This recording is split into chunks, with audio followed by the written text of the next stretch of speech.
নমস্কার আর ধন্যবাদ। আজকের ডেট হচ্ছে সানডে 25th of August 2024। আমি আজকের প্রিমিয়ার লিগের যে ম্যাচ রিপোর্টস গুলো আপনাদেরকে বলছি। আজকের প্রথম খেলা, তাড়াতাড়ি শুরুর খেলাটা হচ্ছে বোর্নমাউথ আর নিউক্যাসল। এই যে খেলাটা হচ্ছে 1-1 ড্র। এই যে গোল প্রথমে দিয়েছে বোর্নমাউথ ফার্স্ট হাফে টাভার্নিয়ে, আর যে নিউক্যাসলের যে খুব ভালো প্লেয়ার, ওদের যে উইঙ্গারটা অ্যান্থনি গর্ডন, ও তারপরে গোল দিয়েছে সেকেন্ড হাফে ইন দ্য 76 মিনিট। আমি যে খবর পেয়েছি যে একটা লাস্ট মিনিট গোল বোর্নমাউথ দিয়েছিল, এইটা ডিসঅ্যালাউড হয়েছিল। এটাকে নিয়ে অনেক কন্ট্রোভার্সি হয়েছে, বাট ফাইনাল স্কোর শেষ হলো বোর্নমাউথ 1, নিউক্যাসল 1। তারপরে দুপুরবেলায় আরো দুটো খেলা ছিল। প্রথম খেলার খবরটা বলছি, ওলভস আর চেলসি। ফাইনাল স্কোর হচ্ছে ওলভস 2, চেলসি 6।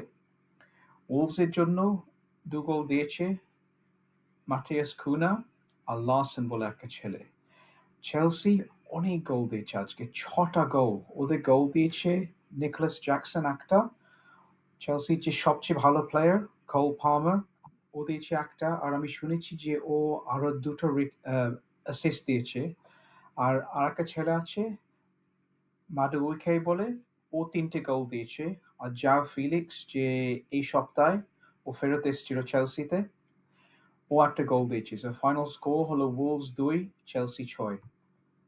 আর আজকের লেট আফটারনুন কিক অফ ছিল লিভারপুল আর ব্রেন্টফোর্ড। এটা ছিল অনার স্লটের ফার্স্ট খেলা অ্যানফিল্ডে, অ্যান্ড লিভারপুল হারালো ব্রেন্টফোর্ডকে 2-0, 2-0। Liverpool 2, Brentford 0। লিভারপুলের জন্য ফার্স্ট হাফে একটা দারুণ গোল দিল লুইস ডায়াস, আর সেকেন্ড হাফে 70th মিনিটে দিয়েছে গোল আসল striker Mohamed Salah. So final score হলো লিভারপুল 2, ব্রেন্টফোর্ড 0। এই সপ্তাহের জন্য সব খেলা তাহলে শেষ হয়ে গেল এই সপ্তাহের জন্য। আর আপনারা যদি চান একটু কমেন্টে বলুন, এই যে যখন সব খেলাগুলো শেষ হয়ে যায় আমি যে রিপোর্টটা দেব, আমি যে প্রিমিয়ার লিগের যে টেবলটা আমি পড়তে পারি আপনাদের জন্য। আপনারা যদি এটা চান, আমি এটা করতে পারি। আপনারা একটু কমেন্ট করে একটু বলুন আপনারা যদি চান। আর আপনারা যদি পারেন একটু লাইক করবে, আর এই যে চ্যানেলটাকে আপনারা যদি একটু সাবস্ক্রাইব করতে পারেন, আমার ভালো লাগবে ওটিকে, যদি আপনারা একটু করতে পারেন। আমি আজকে আসি, আর আপনাদের সঙ্গে নেক্সট উইকেন্ডে আবার আমি আরো ম্যাচ রিপোর্টস দেবো প্রিমিয়ার লিগে। Thank you.